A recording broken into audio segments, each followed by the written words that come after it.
Amerika Serikat mengesahkan paket bantuan militer baru untuk Ukraina senilai 375 juta dolar atau setara 5,675 triliun rupiah, demikian dilansir Gedung Putih 25 September.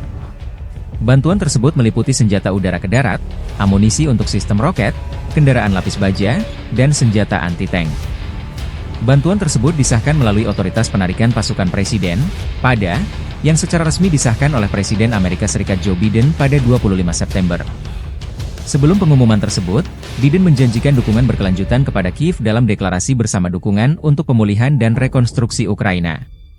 Menurut Departemen Pertahanan Amerika Serikat, paket terbaru tersebut mencakup amunisi untuk sistem roket artileri mobilitas tinggi, HIMARS, amunisi artileri 155 mm dan 105 mm, rudal yang diluncurkan dari tabung, dilacak secara optik, dipandu oleh kawat, TOW, sistem anti-tank Javelin dan AT-4. Kendaraan lapis baja M1117, senjata ringan, kapal patroli, dan peralatan lainnya.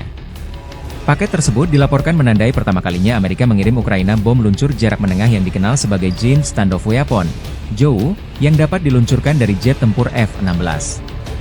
Amerika diperkirakan akan mengumumkan bantuan militer tambahan untuk Ukraina, senilai lebih dari 8 miliar dolar, selama kunjungan Presiden Volodymyr Zelensky ke Gedung Putih pada 26 September, demikian dilansir Reuters. Biden juga mengatakan pada 26 September bahwa ia akan mengumumkan serangkaian tindakan untuk mempercepat dukungan bagi militer Ukraina selama kunjungan Zelensky.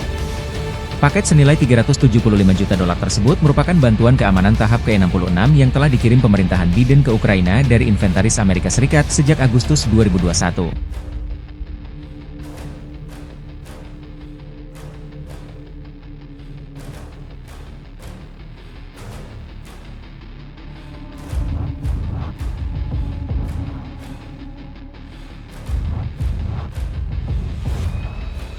Download Tribun X sekarang, menghadirkan lokal menjadi Indonesia.